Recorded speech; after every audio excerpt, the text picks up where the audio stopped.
BJP ప్రజాస్వామ్య విలువలను పూర్తిగా కాలరాచిందని టీపీసీసీ చీఫ్ మహేష్ కుమార్ గౌడ్ సంచలన వ్యాఖ్యలు చేశారు.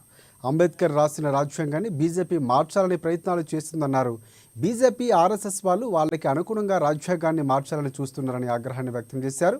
ఇక రాహుల్ గాంధీ అధరకుండా బెదరకుండా రాజ్యాంగాన్ని కాపాడటానికి ముందుకు వచ్చారని వ్యాఖ్యానించారు.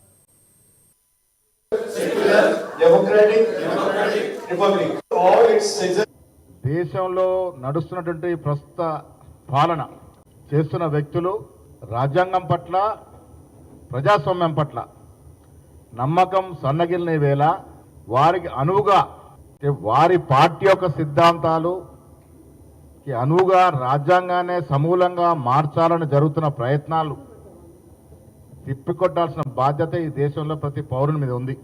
రాజ్యాంగం అనేది మనకు గ్రంథం, దాన్నే సమూలంగా మార్చాలనే ప్రయత్నాలు 2014 నుంచి ముమ్మరం చేశారు. రాజ్యాంగం పరిపూర్ణంగా అమల్లో ఉండాలి అని నమ్మే వ్యక్తుల్లో గాంధీ కుటుంబం, రాహుల్ గాంధీ గారు రాజ్యాంగంలో పొందుపరిచినటువంటి భాగమైనటువంటి సోషల్ జస్టిస్ కాస్ట్ని ఇవాళ కాస్ట్ సెన్సస్ ద్వారా దేశ ప్రజలకి అందించాలనేటువంటి తాపత్రయం కూడా రాహుల్ గాంధీ గారు పడుతున్న సందర్భంలో ఇక్కడ రాష్ట్ర ముఖ్యమంత్రి రేవంత్ రెడ్డి గారు ఒక అడుగు ముందుకేసి దేశంలో నడుస్తున్నటువంటి